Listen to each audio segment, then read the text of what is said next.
What's up, guys? I'm Ozzy, and this is my analysis of Black Clover Chapter 199.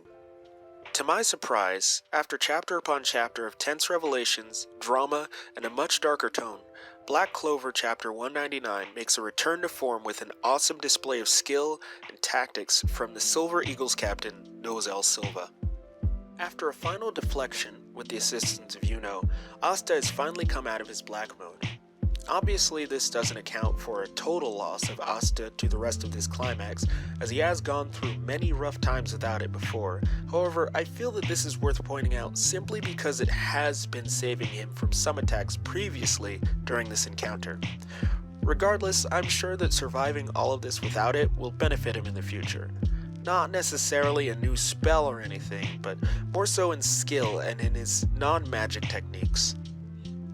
Next up we have Nozel arriving, and I want to point out that I'm really appreciating the small details of respect he's been dropping on the kids this chapter.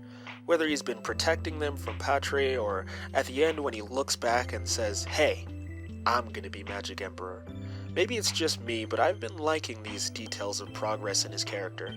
But anyway, Nozel drops into the fight with something that I would have never guessed, with his Mercury magic being the direct counter to Patre's light magic.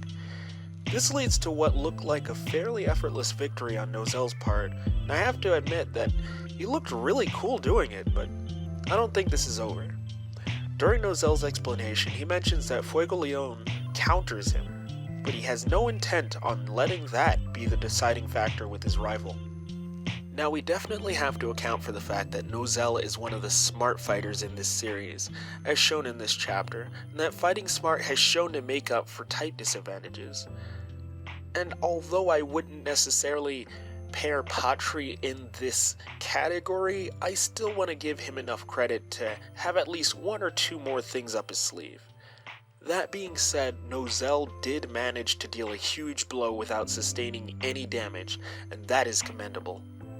The page of the week for me was split between Patre flitting around Nozel's attacks and Nozel's finishing move. But I gotta hand it to the Silver Star of Execution.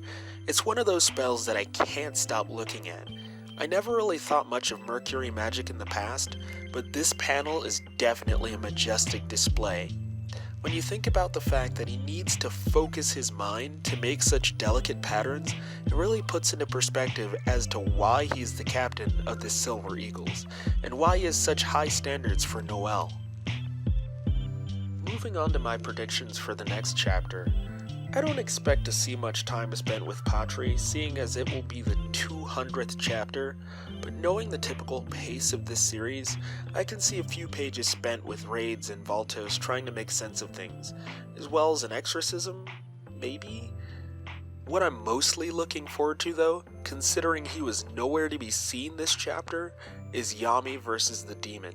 I couldn't even begin to determine how he would fare against magic of such high potential, but if nothing else, I would absolutely love it if we saw something new from Yami. Whether it be a new spell or his techniques, I'm confident that next chapter of Black Clover will be massive. I'm really looking forward to what we can expect from the 200th chapter, but that's all for this time. Until next chapter, Sil Sil.